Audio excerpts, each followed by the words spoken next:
வணக்கம் ஃப்ரெண்ட்ஸ், நாம் இப்போ எங்கே வந்திருக்கோம்? ஆர்பிஎம் பேங்க் மேலே சுப்பு மெஸ்ஸுங்கிற இடத்துக்கு வந்திருக்கோம் சாப்பிட்லான்ட்டு. அங்கே பார்க்கலாம். உனக்கு என்ன வேணும்? சில்லி பொரிச்சதுமா? ஓகே வேணும். எனக்கு பரோட்டா, அப்புறம் சிக்கன் பிரியாணி போட்டு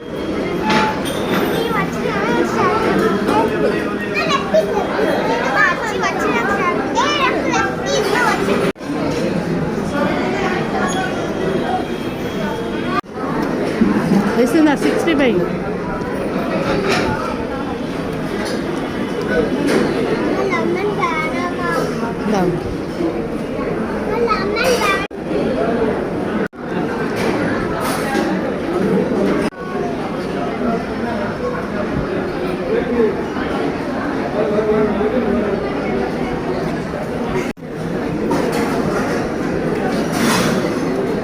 கடை கிராஸ் கட் ரோட்டில் இருக்குது. நாங்கள் கனவு சில்கில் துணி எடுத்துகிட்டு சாப்பிட்லாம். பிரியாணி சூப்பராக இருக்குது, எல்லாமே நல்லா இருக்கும். ஜனா கூட்டிகிட்டு வந்தேன். டேஸ்ட்டும் நல்லா இருந்துச்சு, ஆம்பியன்ஸும் சூப்பர், பிள்ளைகளுக்கு பிடிச்ச மாதிரி இருந்துச்சு. நல்லா சாப்பிட்டுட்டு கார் எடுத்துகிட்டு அப்படியே வீட்டுக்கு வந்தாச்சு.